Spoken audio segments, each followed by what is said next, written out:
expulsar. Ao presidente da Lula Assembleia leva pela Geral, nona... Filemon Yang. E também quero saudar o secretário-geral Antônio Guterres e cada um dos chefes de Estado e de governo e delegados e delegadas aqui presentes. Dirijo-me em particular à delegação palestina que integra pela primeira vez essa sessão de abertura, mesmo que ainda na condição de membro observador.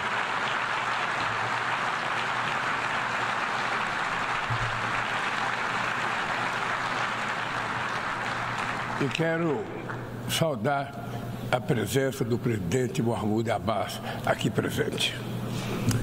Senhoras e senhores, adotamos ontem, aqui neste mesmo plenário, o Pacto para o Futuro. Sua difícil aprovação demonstra o enfraquecimento de nossa capacidade coletiva de negociação e de diálogo. Seu alcance limitado também é a expressão do paradoxo do nosso tempo. Andamos em círculos entre compromissos possíveis que levam a resultados insuficientes. Nem mesmo com a tragédia da Covid-19 fomos capazes de nos unir em torno de um tratado sobre pandemias na Organização Mundial da Saúde. Precisamos ir muito além e dotar a ONU dos meios necessários para enfrentar as mudanças vertiginosas do panorama internacional. Vivemos momentos de crescentes angústias, frustrações, tensões e medo. Testemunhamos a alarmante escalada de disputas geopolíticas e de rivalidades estratégicas. 2023 ostenta o triste recorde do maior número de conflitos desde a Segunda Guerra Mundial. Os gastos militares globais cresceram pelo 9º ano consecutivo e atingiram 2 trilhões e 400 bilhões de dólares. Mais de 90 bilhões de dólares foram mobilizados com arsenais nucleares. Estes recursos poderiam ter sido utilizados para combater a fome e enfrentar a mudança do clima. O que se vê é o aumento das capacidades bélicas. O uso da força, sem amparo no direito internacional, está se tornando a regra. Presenciamos 2 conflitos simultâneos com potencial de se tornar confrontos generalizados. Na Ucrânia, é com pesar que vemos a guerra se estender sem perspectiva de paz. O Brasil condenou de maneira firme a invasão do território ucraniano. Já está claro que nenhuma das partes conseguirá atingir todos os seus objetivos pela via militar. O recurso a armamento cada vez mais destrutivos traz à memória os tempos mais sombrios do confronto estéril da Guerra Fria. Criar condições para a retomada do diálogo direto entre as partes é crucial neste momento. Esta é a mensagem do entendimento de 6 pontos que China e Brasil oferecem para que se instale um processo de diálogo e o fim das hostilidades. Em Gaza e na Cisjordânia, assistimos a uma das maiores crises humanitárias da história recente e que agora se expande perigosamente para o Líbano. O que começou com uma ação terrorista de fanáticos contra civis israelenses inocentes tornou-se uma punição coletiva de todo o povo palestino. São mais de 40 mil vítimas fatais, em sua maioria mulheres e crianças. O direito de defesa transformou-se no direito de vingança, que impede um acordo para a liberação de reféns e adia o cessar-fogo. Conflitos esquecidos no Sudão e no Iêmen impõem sofrimento atroz a quase 30 milhões de pessoas. Este ano, o número dos que necessitam de ajuda humanitária no mundo chegará a 300 milhões de pessoas. Em tempos de crescente polarização, expressões como desglobalização se tornaram corriqueiras. Mas é impossível desplanetizar nossa vida em comum. Estamos condenados à interdependência da mudança climática. O planeta já não espera para cobrar da próxima geração e está farto de acordos climáticos que não são cumpridos. Está cansado de metas de redução de emissão de carbono negligenciadas do auxílio financeiro aos países pobres que nunca chega. O negacionismo sucumbe ante as evidências do aquecimento global. 2024 caminha para ser o ano mais quente da história moderna. Furacões no Caribe, tufões na Ásia, seca e inundações na África e chuvas torrenciais na Europa deixam um rastro de morte e de destruição. No sul do Brasil, tivemos a maior enchente desde 1941. A Amazônia está atravessando a pior estiagem em 45 anos. Incêndios florestais se alastraram pelo país e já devoraram 5 milhões de hectares apenas no mês de agosto. O meu governo não terceiriza a responsabilidade e nem abdica da sua soberania. Já fizemos muito, mas sabemos que é preciso fazer muito mais. Além de enfrentar os desafios da crise climática, lutamos contra quem lucra com a degradação ambiental. Não transigiremos com litígios ambientais, com o garimpo ilegal e com o crime organizado.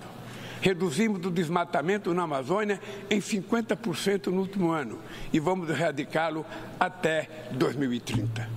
Não é mais admissível pensar em soluções para as florestas tropicais sem ouvir os povos indígenas, comunidades tradicionais e todos aqueles que vivem nelas. Nossa visão de desenvolvimento sustentável está alicerçada no potencial da bioeconomia. O Brasil sediará a COP30 em 2025, convicto de que o multilateralismo é o único caminho para superar a urgência climática. Nossa contribuição nacionalmente determinada, o NDC, será apresentada ainda este ano, em linha com o objetivo de limitar o aumento da temperatura do planeta a 1,5 graus. O Brasil desponta como celeiro de oportunidade neste mundo revolucionado pela transição energética. Somos hoje um dos países com a matriz energética mais limpa do mundo. 90% da nossa eletricidade provém de fontes renováveis, como a biomassa, a hidrelétrica, a solar e a eólica. Fizemos opção pelos biocombustíveis há 50 anos, muito antes que a discussão sobre energias alternativas ganhasse tração. Estamos na vanguarda em outros nichos importantes, como o da produção do hidrogênio verde. É hora de enfrentar o debate sobre o ritmo lento da descarbonização do planeta e trabalhar por uma economia menos dependente de combustíveis fósseis. Senhor presidente, na América Latina vive-se desde 2014 uma segunda década perdida. O crescimento médio da região nesse período foi de apenas 0,9%, metade do verificado na década perdida de 1980. Essa combinação de baixo crescimento e altos níveis de desigualdade resulta em efeitos nefastos sobre a paisagem política. Tragada por disputas muitas vezes alheias à região, nossa vocação de cooperação e entendimento se fragiliza. É injustificado manter Cuba em uma lista unilateral de estados que supostamente promovem terrorismo e impor medidas coercitivas unilaterais que penalizam indevidamente as populações mais vulneráveis. No Haiti, é inadiável conjugar ações para restaurar a ordem pública e promover o desenvolvimento. No Brasil, a defesa da democracia implica ação permanente ante investidas extremistas, messiânicas e totalitárias que espalham o ódio, a intolerância e o ressentimento.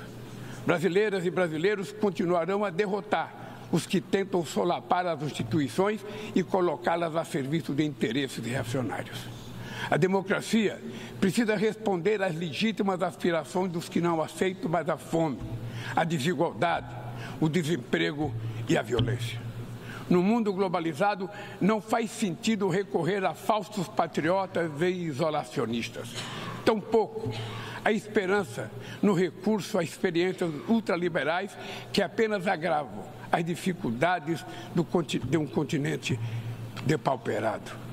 O futuro de nossa região passa, sobretudo, por construir um Estado sustentável, eficiente, inclusivo e que enfrente todas as formas de discriminação, que não se intimida ante indivíduos corporação ou plataformas digitais que se julgam acima da lei. A liberdade é a primeira vítima de um mundo sem regras. Elementos essenciais da soberania incluem o direito de legislar, julgar disputas e fazer cumprir as regras dentro de seu território, incluindo o ambiente digital. O Estado que estamos construindo é sensível às necessidades dos mais vulneráveis, sem abdicar de fundamentos macroeconômicos sadios. A falsa oposição entre o Estado e mercado foi abandonada pelas nações desenvolvidas, que voltaram a praticar políticas industriais ativas e forte regulação da economia doméstica. Na área da inteligência artificial, vivenciamos a consolidação de assimetrias que levam a um verdadeiro oligopólio do saber. Avançam a concentração sem precedentes na mão de pequeno número de pessoas e de empresas sediadas em um número ainda menor de países. Interessa-nos uma inteligência artificial emancipadora, que também tenha a cara do sul global e que fortaleça a diversidade cultural, que respeite os direitos humanos, proteja dados pessoais e promova a integridade da informação. E, sobretudo, que seja ferramenta para a paz, não para a guerra. Necessitamos de uma governança intergovernamental da inteligência artificial, em que todos os estados tenham assento. Senhor presidente, as condições para acesso a recursos financeiros seguem proibitivas para a maioria dos países de renda baixa e média. O fardo da dívida limita o espaço fiscal para investir em saúde, educação, reduzir as desigualdades e enfrentar a mudança do clima. Países da África tomam empréstimo a taxas até 8 vezes maiores que a Alemanha e 4 vezes maior do que os Estados Unidos. É um plano Marshall às avessas, em que os mais pobres financiam os mais ricos. Sem maior participação dos países em desenvolvimento na direção do FMI e do Banco Mundial, não haverá mudança efetiva. Enquanto os objetivos do desenvolvimento sustentável ficam para trás, as 150 maiores empresas do mundo obtiveram juntas um lucro de 1 trilhão e 800 bilhões de dólares nos últimos 2 anos. A fortuna dos 5 principais bilionários mais que dobrou desde o início dessa década, ao passo que 60% da humanidade ficou mais pobre. Os super ricos pagam proporcionalmente muito menos impostos do que a classe trabalhadora. Para corrigir essa anomalia, o Brasil tem insistido na cooperação internacional para desenvolver padrões mínimos de tributação global. Os dados divulgados há 2 meses pela FAO sobre o estado da insegurança alimentar no mundo são estarrecedores. O número de pessoas passando fome ao redor do planeta aumentou em mais de 152 milhões desde 2019. Isso significa que 9% da população mundial, 733 milhões de pessoas, estão subnutridas. O problema é especialmente grave na África e na Ásia, mas ele também persiste em partes da América Latina. Mulheres e meninas são as vítimas maiores de pessoas em situação de fome no mundo. Pandemias, conflitos armados, eventos climáticos de subsídios agrícolas dos países ricos ampliam o alcance deste flagelo. Mas a fome não é resultado apenas de fatores externos. Ela decorre, sobretudo, de escolhas políticas. Hoje, o mundo produz alimento mais do que suficiente para erradicá-la. O que falta é criar condições de acesso aos alimentos. Esse é o compromisso mais urgente do meu governo. Acabar com a fome no Brasil, como fizemos em 2014. Só em 2023, retiramos 24 milhões e 400 mil pessoas da condição de insegurança alimentar severa. A Aliança Global contra a Fome e a Pobreza, que lançaremos no Rio de Janeiro, em novembro, nasce dessa vontade política e desse espírito de solidariedade. Ela será um dos principais resultados da presidência brasileira do G20 e está aberta a todos os países do mundo. Todos os que queiram se somar a esse esforço coletivo serão muito bem-vindos. Senhor presidente, senhoras e senhores, prestes a completar 80 anos, a Carta das Nações Unidas nunca passou por uma reforma abrangente. Apenas 4 emendas foram aprovadas, todas elas entre 1965 e 1973. A versão atual da Carta não trata de alguns dos desafios mais prementes da humanidade. Na fundação da ONU, éramos 51 países. Hoje, somos 193. Várias nações, principalmente no continente africano, estavam sob domínio colonial e não tiveram voz sobre seus objetivos e funcionamento. Inexiste equilíbrio de gênero no exercício das mais altas funções. O cargo de secretário-geral jamais foi ocupado por uma mulher.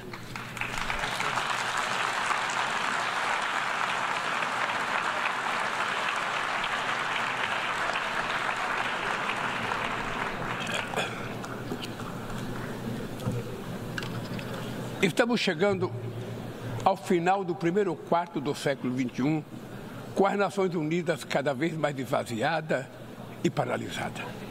É hora de reagir com vigor a essa situação, restituindo à organização as prerrogativas que decorrem da sua condição de Fórum Universal.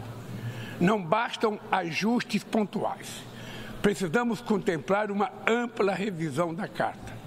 Sua reforma deve compreender os seguintes objetivos: a transformação do Conselho Econômico e Social no principal fórum para o tratamento do desenvolvimento sustentável e do combate à mudança climática, com capacidade real de inspirar as instituições financeiras. A revitalização do papel da Assembleia Geral, inclusive em temas de paz e segurança internacionais. O fortalecimento da Comissão de Consolidação da Paz. A reforma do Conselho de Segurança, com foco em sua composição, método de trabalho, direito de veto, de modo a torná-la mais eficaz e representativa das realidades contemporâneas. A exclusão da América Latina e da África de assentos permanentes no Conselho de Segurança é um eco inaceitável de práticas de dominação do passado colonial. Vamos promover essa discussão de forma transparente.